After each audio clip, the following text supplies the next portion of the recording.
Good morning, Sunday school students, to every churches that are here right now. Magandang umaga po sa ating lahat. Kumusta na po kayo? Amen. Praise the Lord. Ngayong umagang ito ay tatalakayin po natin ang buhay ni David and Jonathan. In 1 Samuel chapter 18 verses 3 to 4, then Jonathan and David made a covenant because he loved him as his own soul.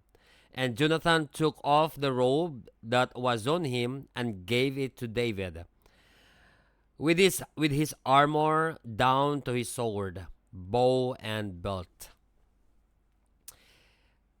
Don't you know that Jonathan was the son of King Saul, and he is the crowned prince? Ibig sabihin, darating ang panahon na ang trono bilang isang hari ay mapasa kanya. The story of David and Jonathan is like a story, like a telenovela, right? Like a dramatic story. Because they love each other. Maraming nagsasabi na may bakla ba sa isa sa kanila? Wala pong bakla sa kanila. Hindi po sila bakla or bading. But they have really this kind of relationship that a brotherhood, a true brother. And don't you know that during this time, David was a little boy, and of course, a friend of Jonathan, that they really hang with each other, and they are a good friend, the best of all friends.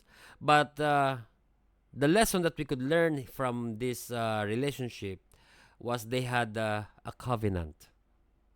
Meron po tayong mga covenanted brothers, mga kapatid. And there was a time that David was being, part of the anger of King Saul. And King Saul was so jealous about the life of David. And because of that, Jonathan find himself na parang nasa dalawang valley si Jonathan. Would he be loyal to his father or to David? But when you read the passage, there's a lot of things especially in the 1 Samuel chapter 20, that you could find it there, a lot of covering made by Jonathan from his father to help his friend David. And even in 1 Samuel chapter 20 verse 16, so Jonathan made a covenant again with the house of David. It's not only being a friend of David, but the house of David, the family of David. He said, let the Lord even require it at the hand of David's enemies. See? Grabe ang covering, grabe ang pagtsatsaga ni Jonathan sa kanilang relationship with David. And even in 1 Samuel chapter 20 verse 17, and Jonathan had David reaffirm his oath. Reaffirm, hindi lang once siyang nag-promise o nagbigay ng pangako kay David, but also reaffirmed. Inulit pa niya. Out of love for him, because he loved him as he loved himself.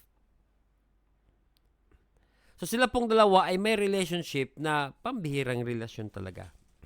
That Jonathan really loved David so much. And this is the anointing of David, right? He really what do you call this, magnet the eyes of Jonathan. And being a prince, it's not really easy for a normal, a houseboy. I mean, that one, a cowboy, or what we call the shepherd. Kasi isa lang po si David na nag-aalaga ng mga tupa. Isang, what do you call this, watcher of the sheep. So hindi po yan parang simple or natural sa isang prince na makipagkaibigan sa isang shepherd.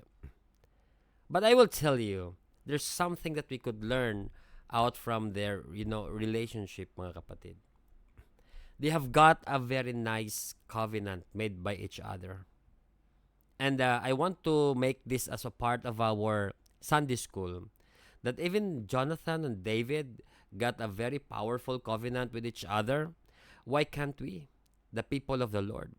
We are brothers. We are the true, our identity is so true that we are, the family of God.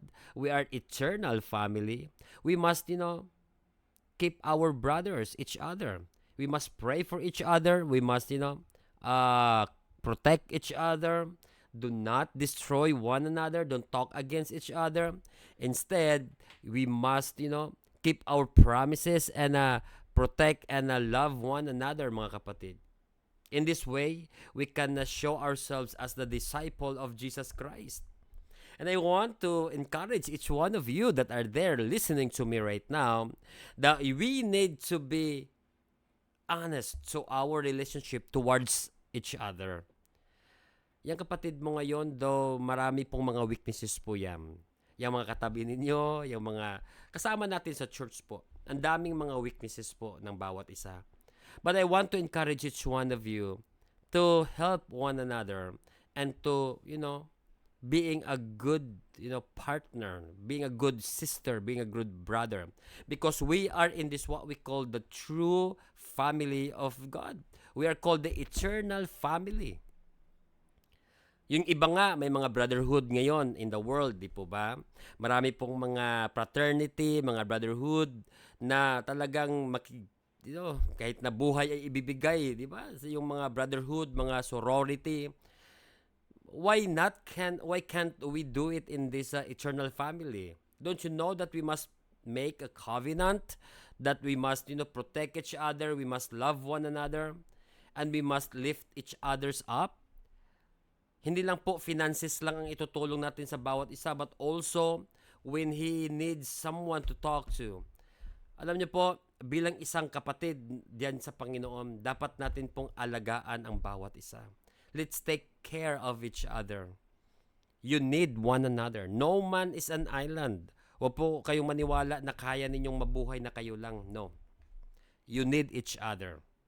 And there will be people that will threaten your brothers and sisters in the Lord. But I will tell you, you must be there to protect them. Not really to put another fire. Oo nga, no? Oo nga. Saan mo nakuha ang balitang yun? Nakimarites pa kayo. Huwag nang maging marites against your brothers and sisters. Instead, be the protector. Be the one like Jonathan, na may covenant po siyang ginawa sa kanyang kaibigan na si David.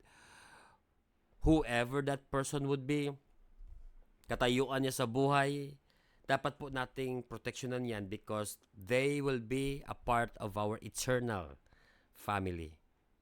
Ang Diyos po ay masaya sa mga taong nag-aalaga and also they give their life and their protection to each other, to one another. Kaya mga kapatid, like Jonathan, we need to be, a covenanted brother, a covenanted sister.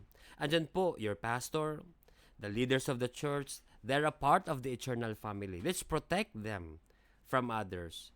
Mga pastors natin, proteksyonan po natin yan. Wala po silang mga baril, wala po yang mga pera na talagang billions of money to protect their dignity and themselves. Diyos lang po talaga ang nagproteksyon sa amin, sa mga pastors. We only hold on the promises of God. But we can do more than that, brothers and sisters. We can be the people that will protect each other. Not only our pastors, but to the person that is sitting to you, right beside you, the person at your back, the person that part of this eternal family. Let us love one another and protect each other like Jonathan did to David. Even unto the last breath, mga kapatid. Even this might become the risk being a prince. You need to protect each other. Amen. Kaya ba natin ito mga kapatid? A simple message, a very, very effective. If we do this, it will bless the name of Jesus because He also lay His life for you and for me. Mga kapatid, mga Sunday School students, today we'll learn something about the relationship between Jonathan and David. Let's do it as we are going to continue our service to God, and we can bless and honor the name of Jesus in our lives because He Himself died for you and for me. Why can't we do as well to our brothers and sisters? A double shalom forever, my eternal family. God bless you, and congratulations when you do this for the glory of God. See you next week. God bless you.